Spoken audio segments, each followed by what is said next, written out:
Hello everyone, it's David Swinowski here with Rubble Road Soapstone Kits, and today we're going to be working on the elusive Sasquatch, also known as Bigfoot or Yeti. We're going to have some fun carving this up and capturing one of these for our very own today. Come on in. All right, thanks for joining us.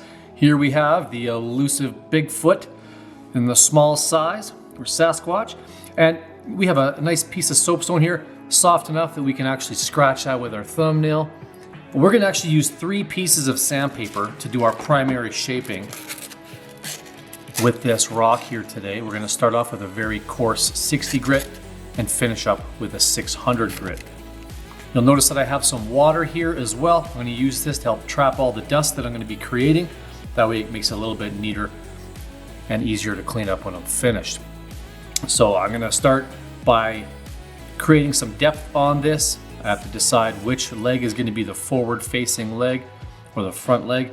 And I'm going to use this coarse 60 grit to start. Now with this first mesh, you're going to notice that it is just a fabric that has grit glued to it. So if you are actually just using the sandpaper and trying to use just the normal edges, it's not going to be that effective. But if we can actually fold this sandpaper up and use this closed folded edge to do our primary shaping on this stone, it's going to be a lot more effective.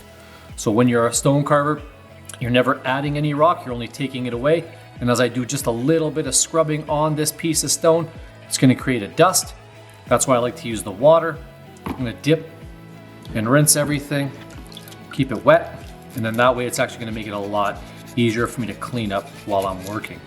So I'm going to try and make this back foot sink down a little bit to help this front lead leg stand out a little bit more. And to do that, I'm actually just going to lay my sandpaper down flat, and I'm going to concentrate my effort on this small little section of the stone. And I'm not too worried if I go off track just a little bit. I'm not too worried about it. I just want to make sure that the majority of my work is actually making sure that that foot gets a little bit thinner. All right.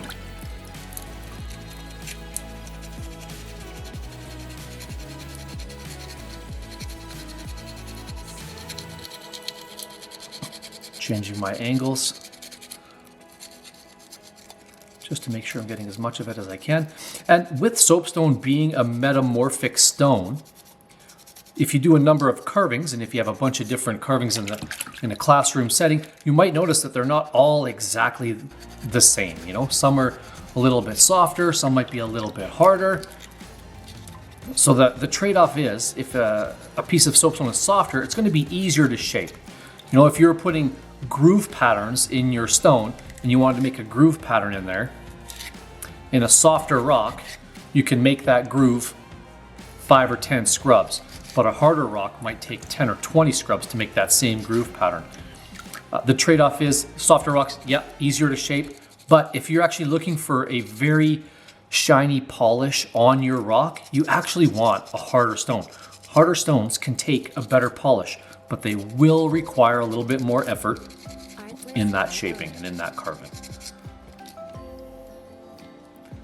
All right, so I'm going to be just texturing the base anyway, so it didn't matter if I wanted to put that little groove on there. I'll leave it for now. And as my Sasquatch is walking away from me, I'm going to want to kind of create a little bit more depth with the chest sticking out. I'm going to make this arm, the right arm, is going to be further back, so I can also create a little bit of a shoulder effect here. I can relieve this arm down, carve this arm down lower. And when I'm trying to get rid of a bunch of stone, I will lay my sandpaper flat. I like to use my thumb to push and carve all that stone away. And you're going to notice, you know, you're making some dust, and your sandpaper is also going to fill up with that dust, making it a little bit less effective. That's why I'm constantly dipping, constantly rinsing. Trap all that dust in there. keeping my sandpaper nice and clean so it can work as effectively as possible for me.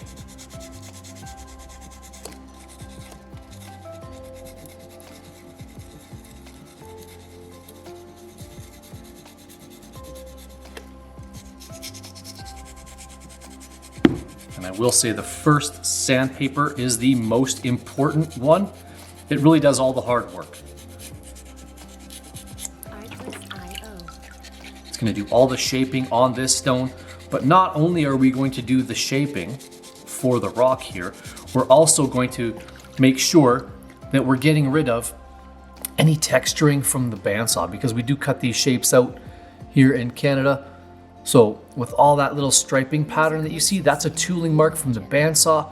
Not only am I going to shape my stone, I want to make sure that the texture that I'm leaving behind is consistent throughout the entire piece, okay? Really important. The better job you do with sandpaper number 1, the easier it is for sandpaper number 2 to start to smooth it out. And sandpaper number 3, the last sanding stage, is actually the quickest one.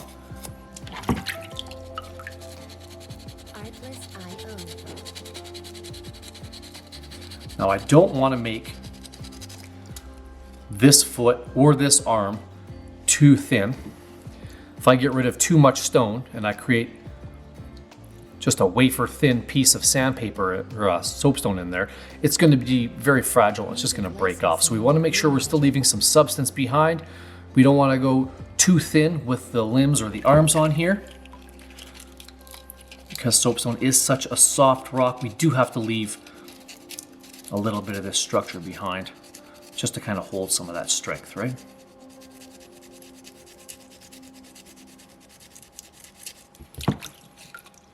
And if you feel that you want to just fold your sandpaper up multiple times to make it a little bit smaller, get into those smaller little nooks and crannies, feel free to do so. I will manipulate this sandpaper many ways to do what I want it to do, to get it where I need it to go, just so I can use it to its maximum effectiveness.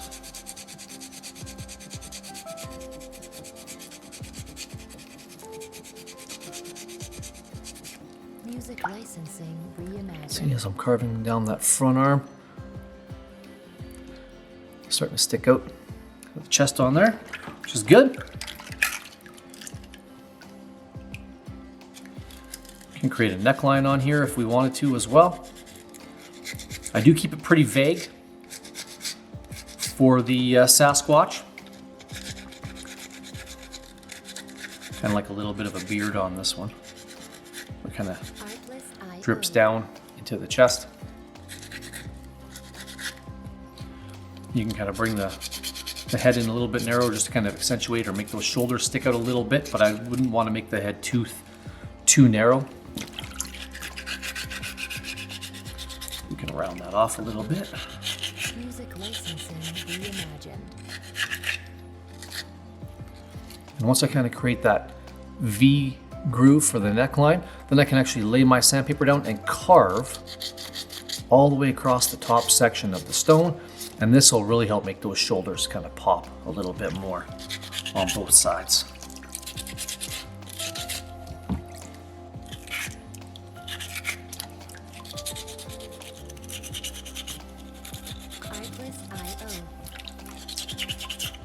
So with the soapstone that we get a great array of colors, varying shades of greens, varying shades of browns, combinations of these colors as well. If you're wondering, is my soapstone going to be a harder or a softer one? Typically, with soapstone, usually the darker it is, the harder or denser it's going to be. Now, with this brownish colored soapstone, one thing that you might notice, even in the greens, you're going to get some little black spotting in there. Those black spots are the most commonly included mineral you're going to get with soapstone, which is iron. So pretty much every single piece of soapstone I've ever gotten has got a little bit of iron in it in one way or another. If the iron was allowed to oxidize or rust, that's pretty much what turns your soapstone that brownish color. And you will find once you start getting rid of those tooling marks, That's really what's going to help bring out these colors for you to see. So if I see that striping pattern, I want to continue scrubbing Reimagine. the surface until it's completely gone. Little scratches left behind.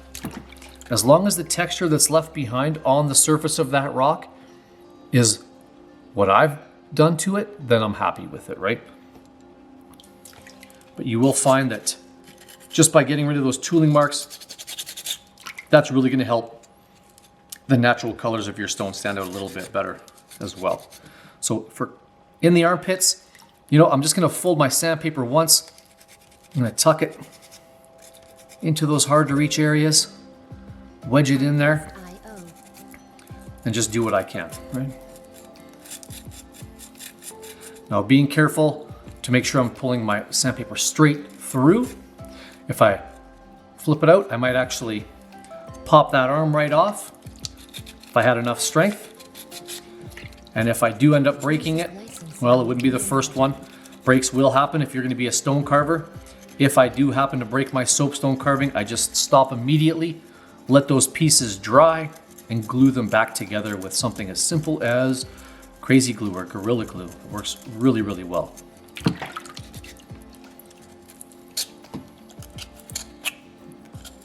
Pulling my sandpaper through there, just to make sure I'm getting rid of all those tooling marks. Artlist IO.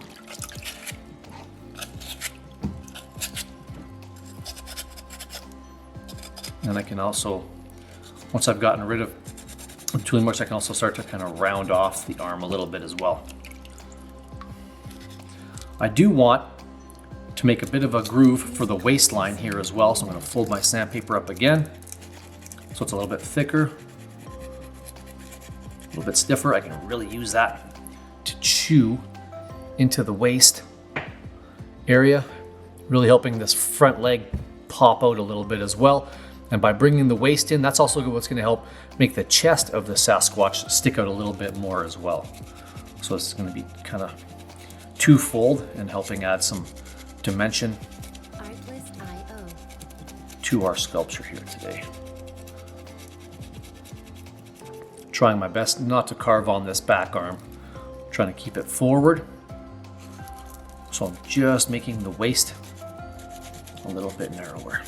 And I can round off the front part of this leg at the same time. Music licensing reimagined. Tuck my sandpaper down in between the arm and that front leg to kind of get it that little section in there as well.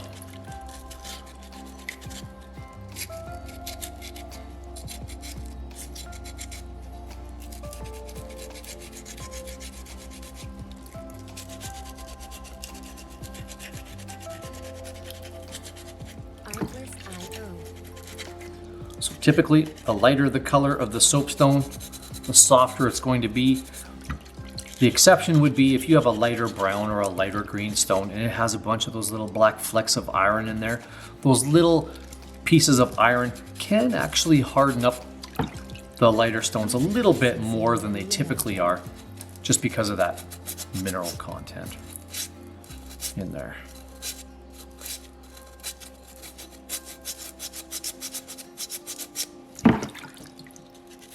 And with this iron, every once in a while there can be enough heat and pressure in this metamorphic process that iron can form its crystal inside of your soapstone piece. That would be a piece of pyrite. Typically forms in squares or cubes.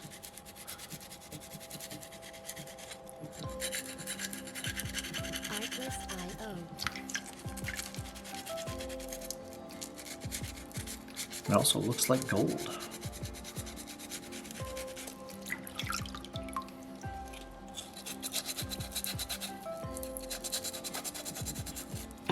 Just trying to thin that waist down.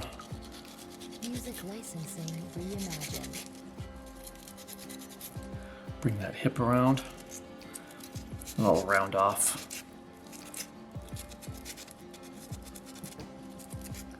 the butt on this Sasquatch a little bit as well. Tuck that sandpaper in there. And I'm going to pull it forward. I want to kind of round that edge off this way, right?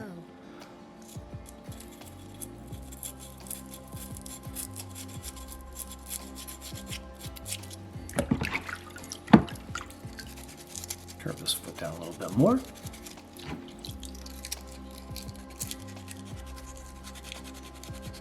Doing my best not to carve into that arm. I'll try and leave that arm alone right now.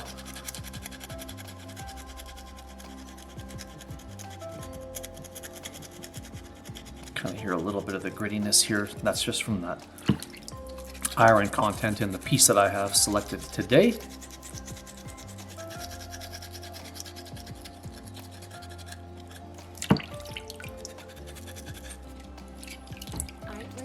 And I can also round off this front foot. And this is where I might open up my sandpaper just so it's nice and flat. This is going to be like the toughest area to get into, is behind that lead leg. And again, just pulling up as I do this. And while each time might not get rid of a bunch, it's the small units that added up will eventually make it so it's a little bit easier for my sandpaper to fit in there.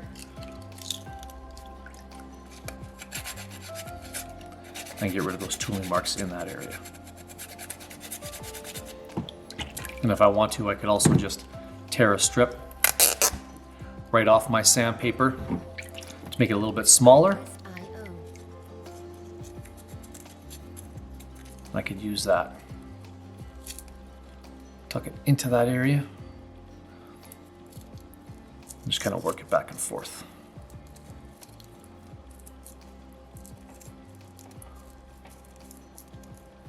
Music licensing reimagined. Not bad. I'm gonna leave that little section off on the side for now. I'm gonna create the other front shoulder here.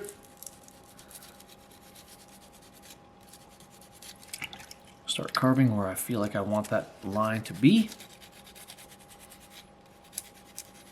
And I'm going to carve the chest down a little bit because I really want this left shoulder to really stand out. Right? I can round it off so it's not all square and blocky.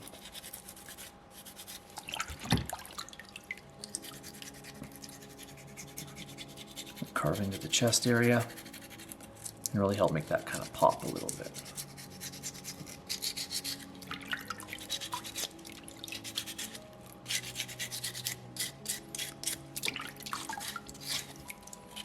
Digging into the neck and shoulders again.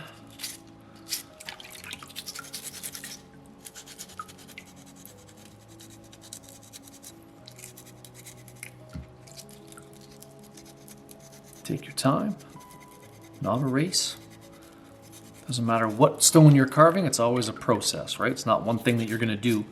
It's going to shape and polish that rock. It's always multiple steps. The nice thing with the soapstone being so soft, 3 simple pieces of sandpaper are really going to effectively change this stone here today. You don't need any special fancy tools to work with this rock, which is one of the reasons I really do enjoy it as well.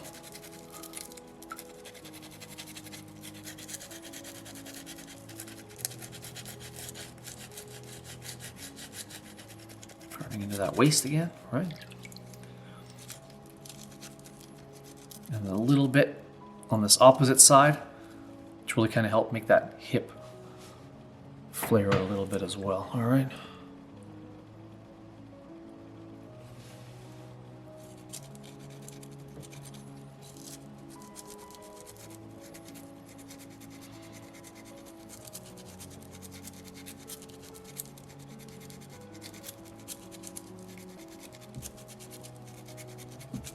Back and forth, back and forth.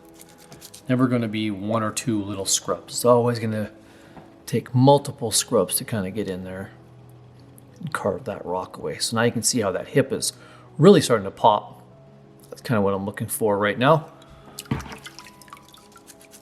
It's not too bad.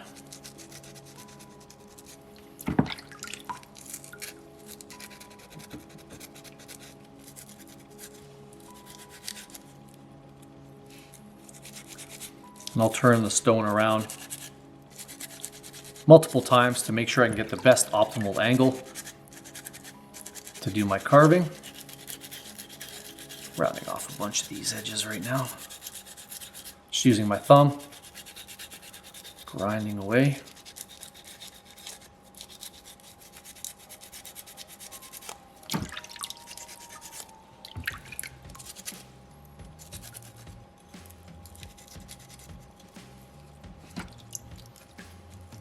If you've made a bunch of grooves on your stone or done a bunch of work and you're finding that folded edge that I have isn't working quite as effectively as it was when I first started, as you're working away, you're going to wear some of this grit off. Like, again, it's just a fabric that has grit glued to it.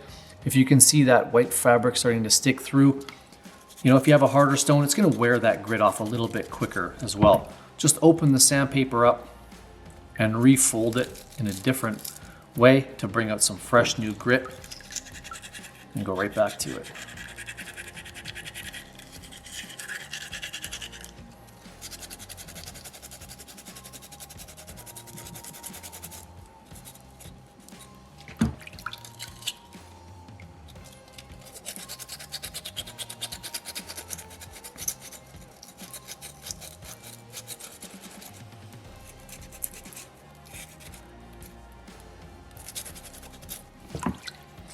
For this front lead foot, you can also carve a little bit of a groove underneath it if you wanted to really make it put it in the foreground.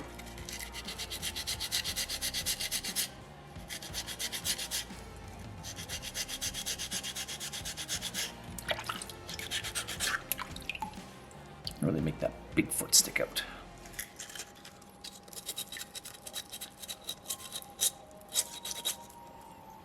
Now I'm going to come around to the other side.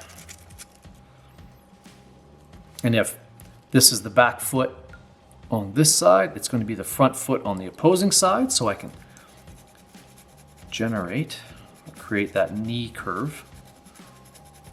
Carve the foreleg on this one down on the opposing side, right? Help add some of that three-dimensional kind of look to this carving.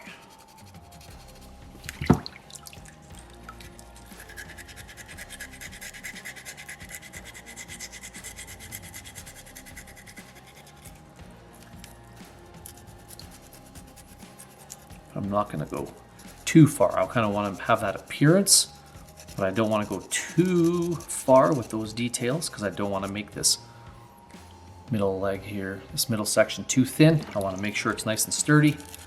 Still has some strength behind it.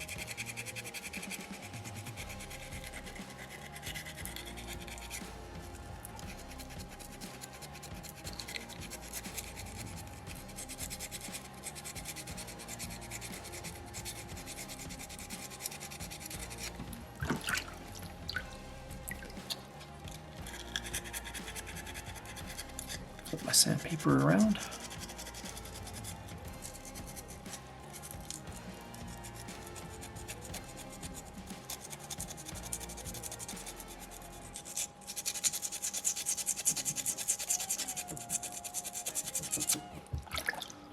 Concentrating below that knee, right? Just to help make that knee kind of pop out just a little bit, not a lot, just a little bit.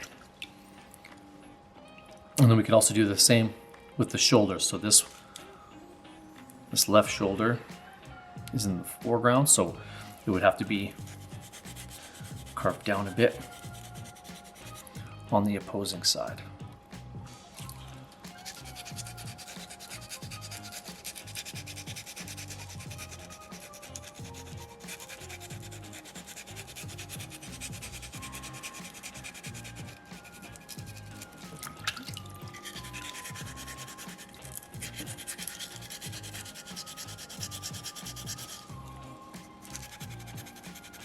That's that walking stance, right?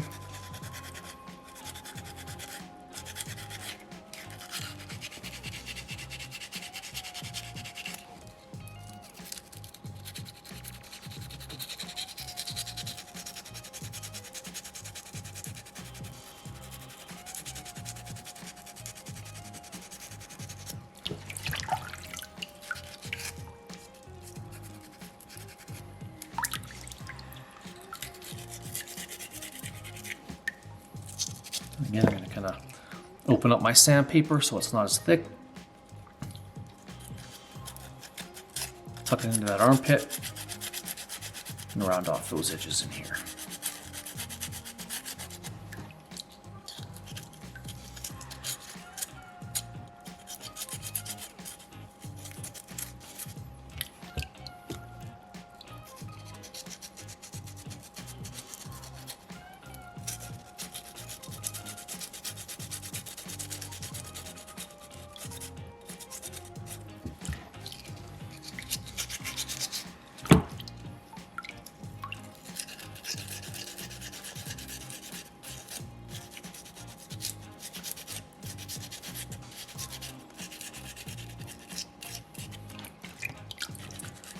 For the back of the head, maybe not as deep of a V for the back of the head, but still a little bit of a V shape on the back there.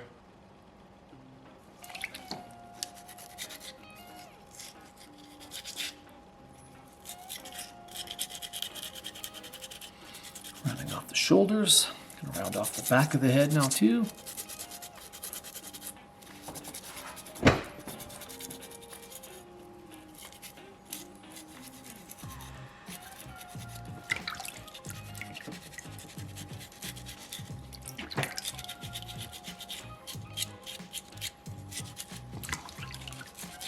And as I'm working, I'm also looking for any spots where I still have some of that gray striping from the bandsaw. I want to make sure I'm getting rid of that. Little scratches that I've left behind are fine.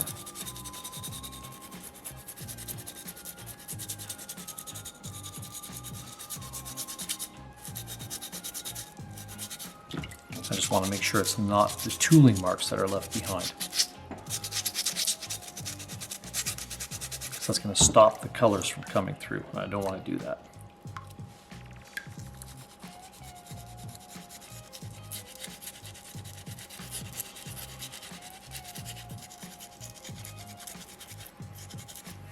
Just kind of rounding off a bunch of these square corners, these square edges.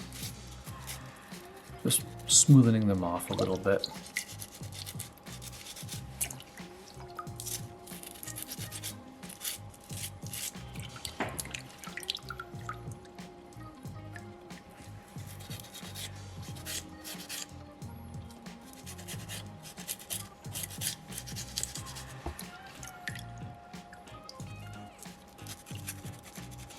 Make that waist a little bit better.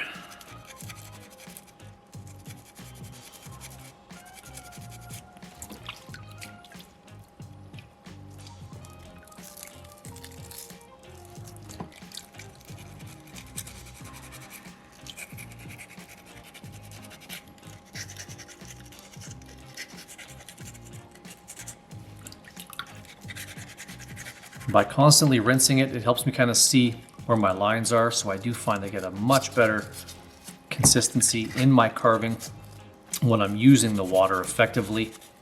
It really helps me get the best work possible. Plus it traps all that dust in the bin, so when it comes to clean up, it's so much easier.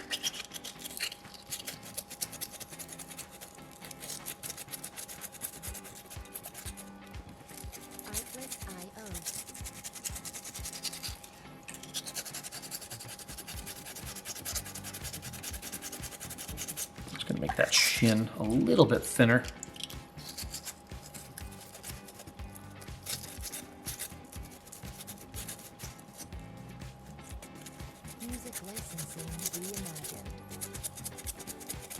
Just so it's a little bit more proportionate.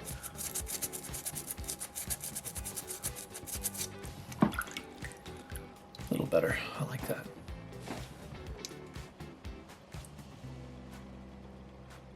Arms, chest, lead leg, back foot, neckline.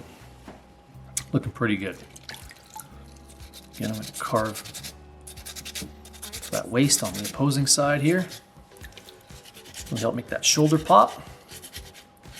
On the reverse side, the back side of the Sasquatch. And while we still have two other pieces of sandpaper here, you may want to leave your Sasquatch texture. You might not want to smooth it out so it's all glassy and smooth, and that's fine. I'm probably thinking about it myself, but I will sand this one just for the demonstration here today, just to show how each sandpaper is going to change the surface of your stone. Because at the end, if I want to keep it textured, I'll just go back to sandpaper number 1 and retexture the whole thing. It'd be fine. Quite easy. But if I want to texture something with fur, I typically start at the bottom and carve in the direction I think the fur should go, and then work my way up to the top. So that way the texture should be flowing down the carving. Music licensing reimagined. So I always start at the bottom and then work my way towards the top when I want to put texture for fur on a creature or carving.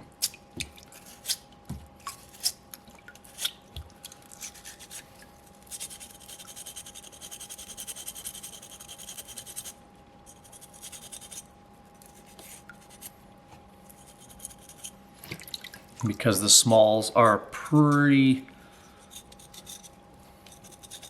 thin piece than a smaller piece of rock, I would not carve individual hands or fingers on this guy. It just wouldn't hold that detail. Eyes, nose, mouth. These are all details that you could always put on after you've oiled your carving. You could use something as simple as a nail, something you hang a picture on the wall with, like a small finishing nail, is a great way to draw small little details on your carving without actually having to carve them in there with tools.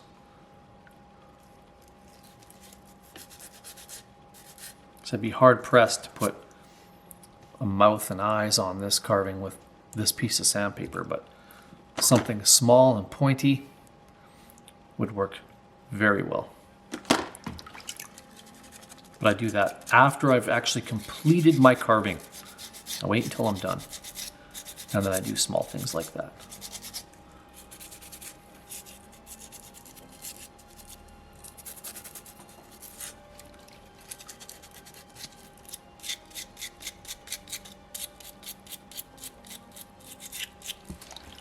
So I'm looking for that consistent texture, but I want to make sure that there's no deep gouges or scrapes on here either with this first sandpaper. If you're working directionally, sometimes it can leave a deeper groove on the stone. I want to make sure that it's a lightly scratched surface, very consistent. That's what I'm looking for, is really consistency with sandpaper number 1 on the surface of this rock.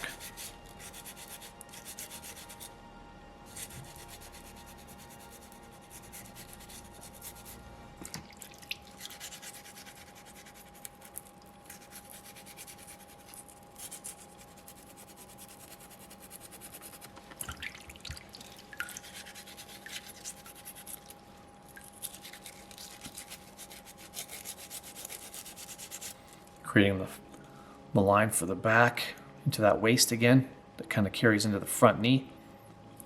Almost like a little bit of a flow for that line.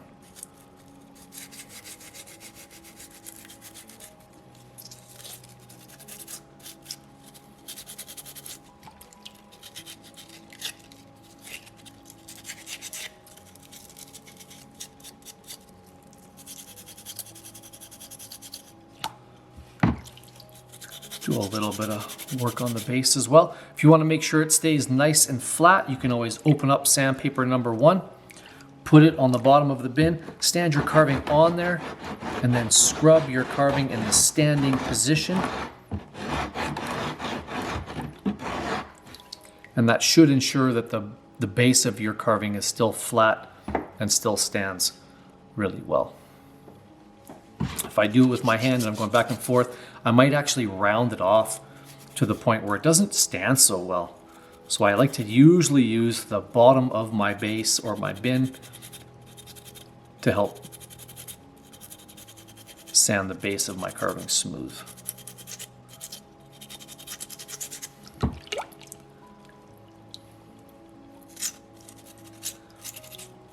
And a lot of my students ask me, when are you done carving? Well, I have to make sure that I don't want to get exactly to where I want to be, because when I go to sandpaper number 2, it's also going to get rid of a layer of stone. And if I go exactly where I want to be, when I start to smooth it out with sandpaper 2, I'm going to end up making it a little bit smaller. So I try and get it very close to where I want to be. And the dimensions and then the details with sandpaper number 1. But I do know that as I go to sandpaper number 2, I'm still going to get rid of a little bit of rock. So I'm not going to go exactly where I think it should be, because I will get rid of a little bit more stone here.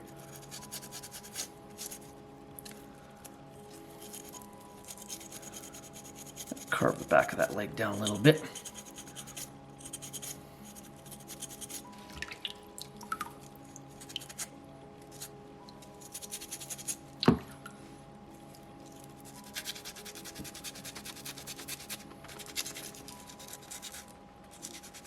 Really help making that shoulder kind of pop. All right.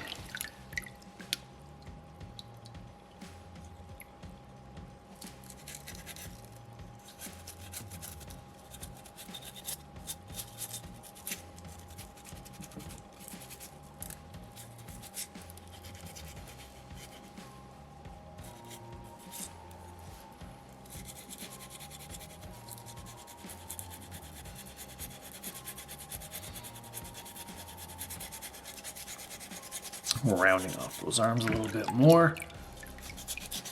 And then with the base, you can have fun. You can leave it, rectangular. You can just put some fun little patterns in there with the first sandpaper if you like. Have some fun with it. Try some different stuff.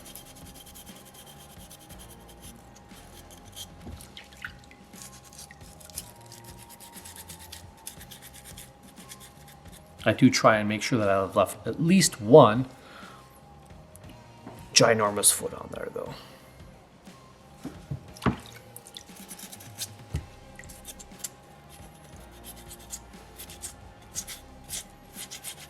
And not only the eyes and nose could be drawn, but you could also draw some toes on there as well. It'd be pretty hard for me to carve toes with this sandpaper. It's not quite as fine. It'd be tough for me to do some finesse work with it, but I can definitely carve the body details on here well enough with it.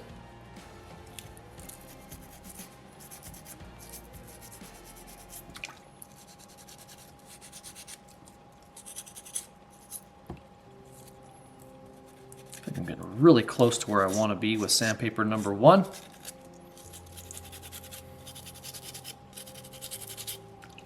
Almost ready to go to sandpaper number 2. Gonna make that head a little bit narrower up at the top. As I round it off.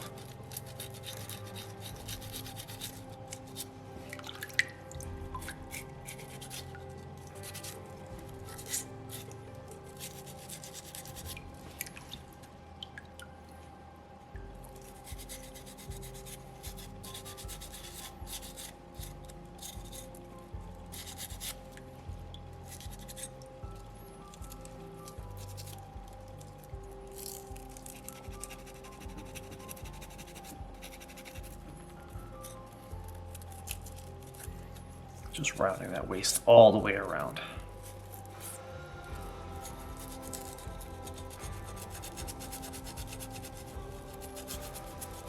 Even on the back side of the carving, I want to make sure it rounds out to the very front. So it's nice and rounded all the way.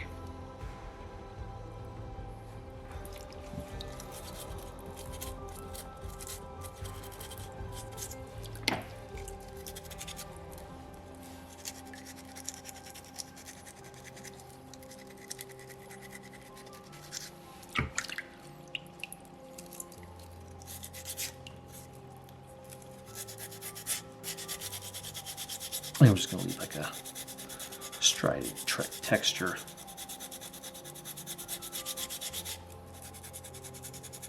On the base.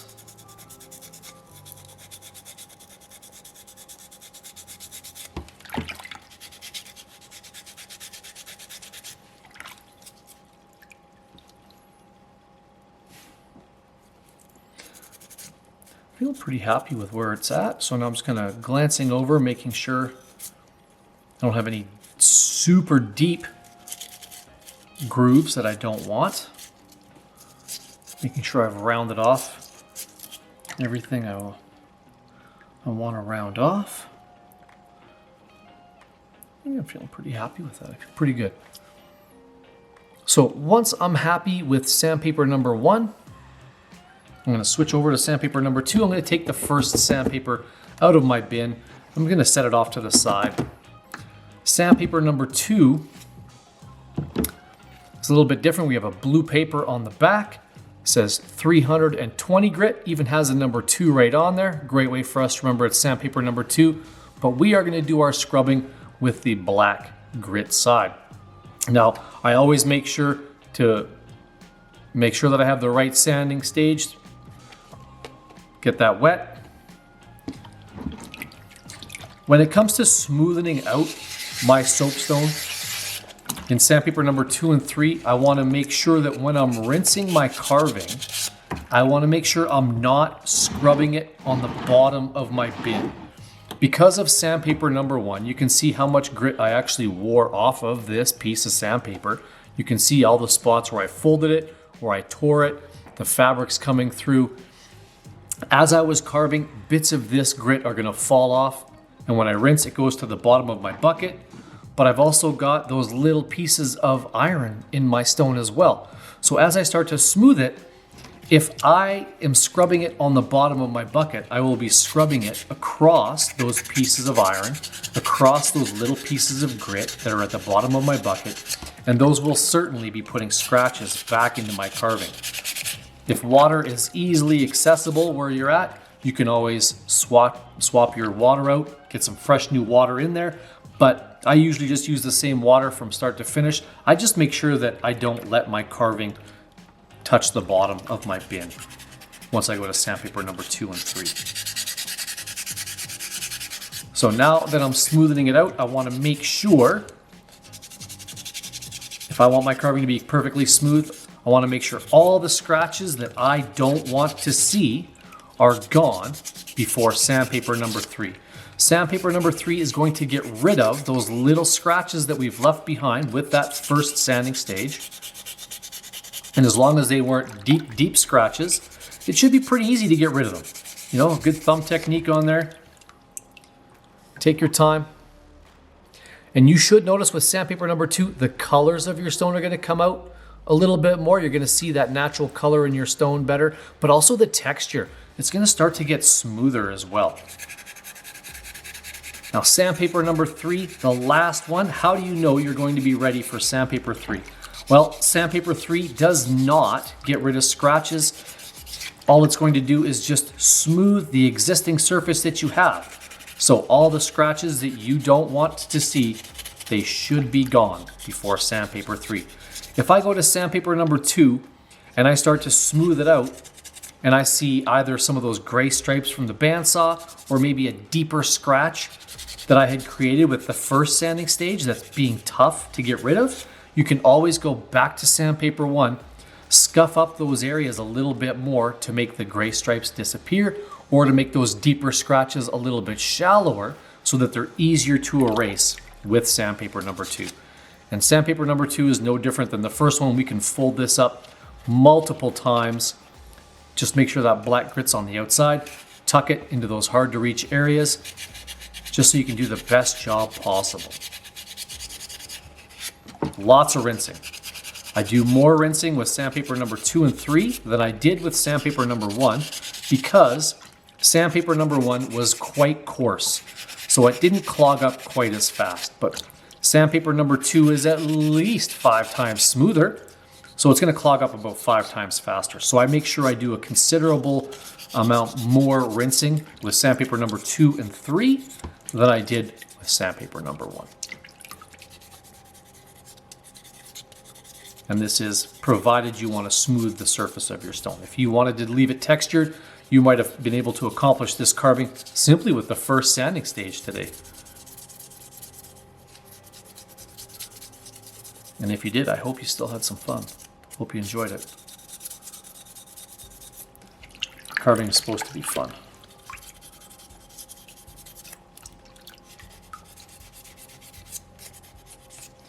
can be frustrating at times when it doesn't happen quickly. But you know what? Like I said at the beginning, it's not a race. This is a process that you're going through, and it does take time. And I was talking about breaks earlier, and then this is actually when I usually break. The majority of my carvings is actually when I'm close to finish, which can add to some frustration sometimes. I get in a rush, get in a hurry. I'm almost done. I gotta be faster, just faster. I'll get it done quicker. Take your time.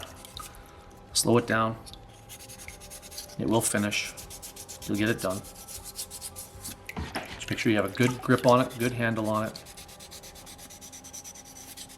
Not holding it by some thin edge that might break when you push on it or drop it. Make sure you have a good grip on that stone.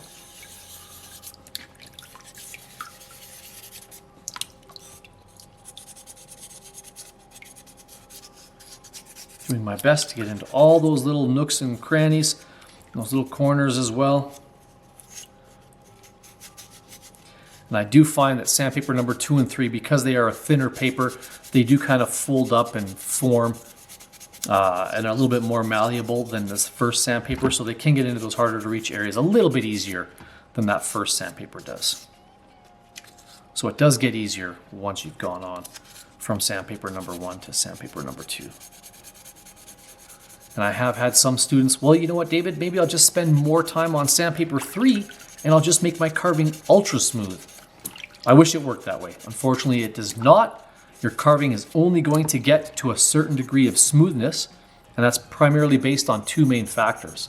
Number 1, how hard is the stone that you are carving?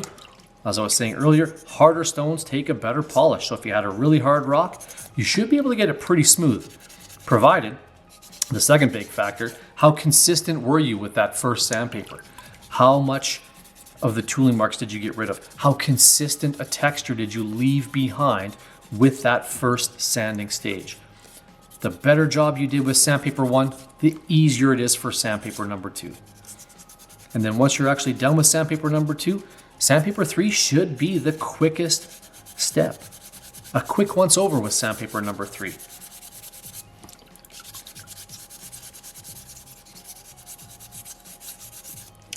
Taking my time, making sure I'm getting all those little spots, right? Lots of rinsing.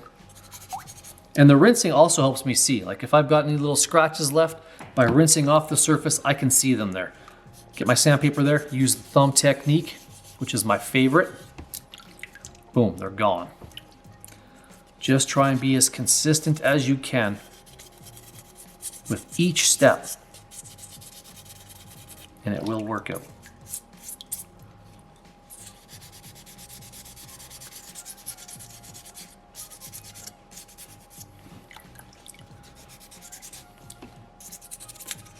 And if I made my carving completely smooth and then at the end I was like, you know what, I think I liked it better when it was textured, just go back to sandpaper number 1 and retexture it. You can always go back, but you're always going to be making it a little bit smaller, right? So just remember that.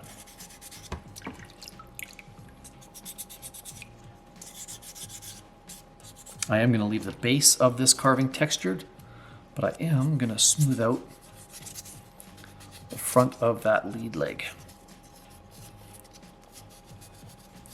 Let's switch to my other hand here.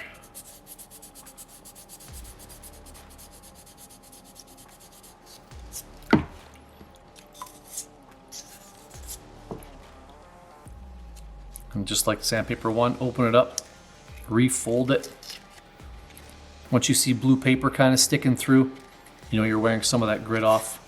So just like sandpaper number 1, it's not going to last forever, but if you're effective with it, it's more than enough to get the job done.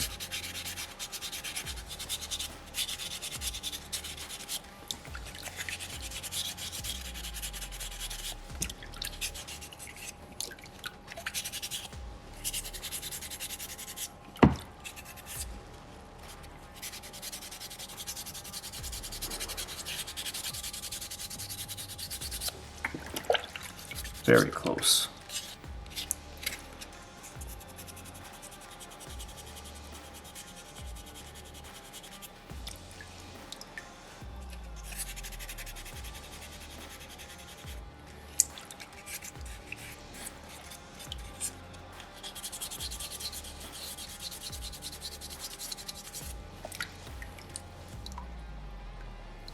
Not bad, not bad. The tough spots are going to be in between the arm and the body, in between the foot and the other leg. Those are going to be your trouble spots on this particular shape. Just try and be patient, right? Find a technique that works for you. Just be careful that you don't pop any limbs off, right, when you're doing it.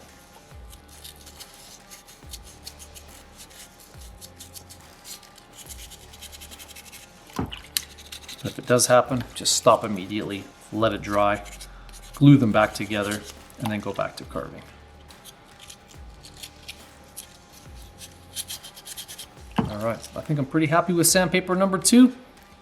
No blatant scratches sticking around, so I'm gonna go to sandpaper number 3. The last step is a 600 grit. Biggest number goes last. Again, we're gonna use the black grit side, not the blue paper side. Make sure we get that wet. And then a quick once over, everywhere. One more time. Once I'm done with this sanding stage, I will be completely finished with my carving. I'm gonna go rinse this in clean water, and then I'm gonna let it dry. I typically let it dry overnight before I use that finishing oil that is also included in the kit.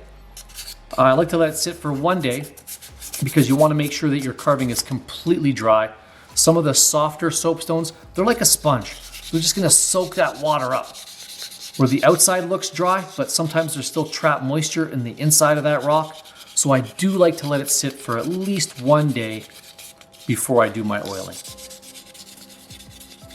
And when I do my oiling, I usually just lay it down on a paper towel.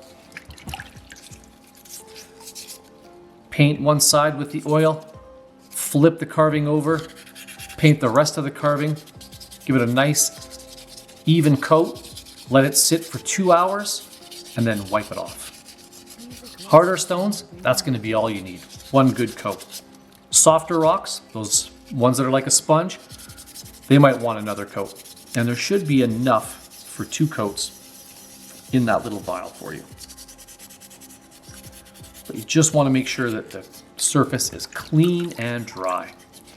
Now, when you do go to rinse your carving, that's when I actually see a lot of breaks in a classroom setting. When you're waiting in line to go rinse it off, make sure that you have a good grip on your carving. Don't just be holding it by some little corner, even though it looks awesome and you got some awesome colors in there. Make sure you have a good, safe grip on your stone to go and rinse it before you do your final oiling. All right. Music licensing reimagined.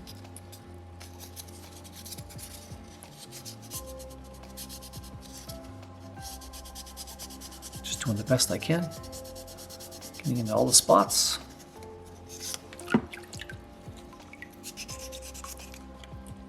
I'll open it up.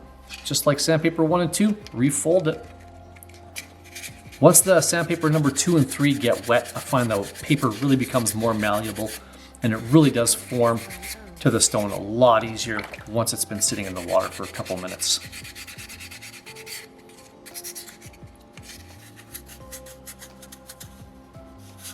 Pull it through.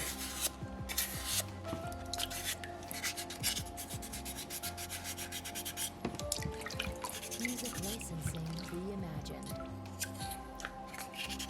Not bad, feels pretty good.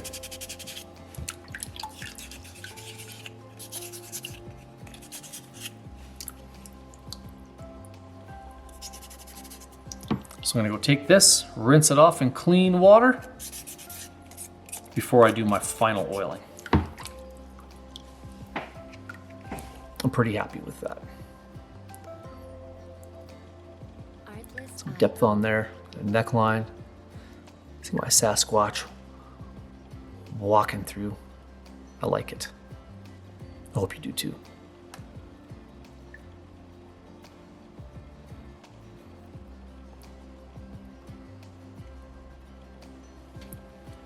Awesome. Let's go rinse these off and then we'll get them oiled. All right. Here's my finished Sasquatch. Dried, Now I'm going to use that tongue oil, the finishing oil, on this carving. So I've got a paper towel down right now. It's nice and dry. Pop this open. I'm just going to use that Q-tip like a paintbrush. So I like to paint just one side. I try not to get the edges right away. I'm mostly just getting the one surface side. That's it.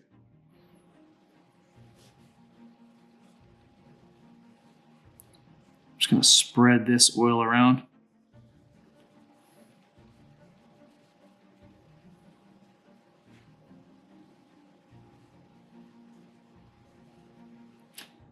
And I only do the one flat side so that once I've got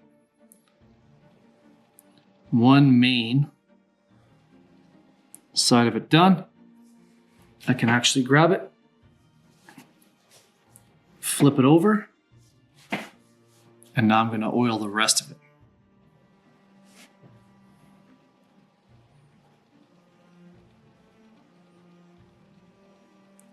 So once I've oiled one side, I flip it over, make sure I really coat the rest of it. Armpits, toes, everywhere. Just doing as liberal a coating as I can.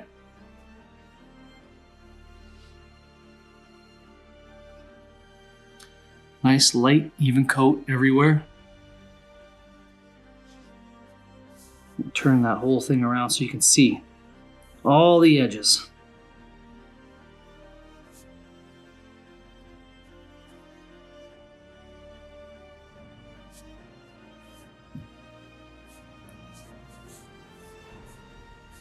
All the way around.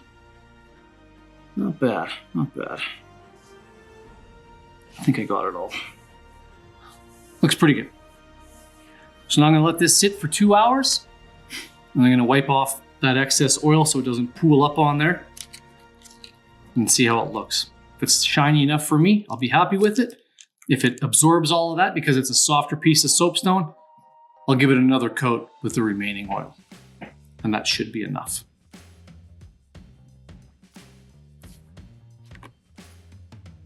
And there we have it, our finished small Sasquatch. I hope you enjoyed carving that as much as I did. If you managed to capture some photos of your elusive Sasquatch, we'd love to be tagged in those photos as well. Join us on Facebook, Instagram, and TikTok as well. Thank you very much. I'm David Spanowski with Rubble Soapstone Kits. Thank you for joining.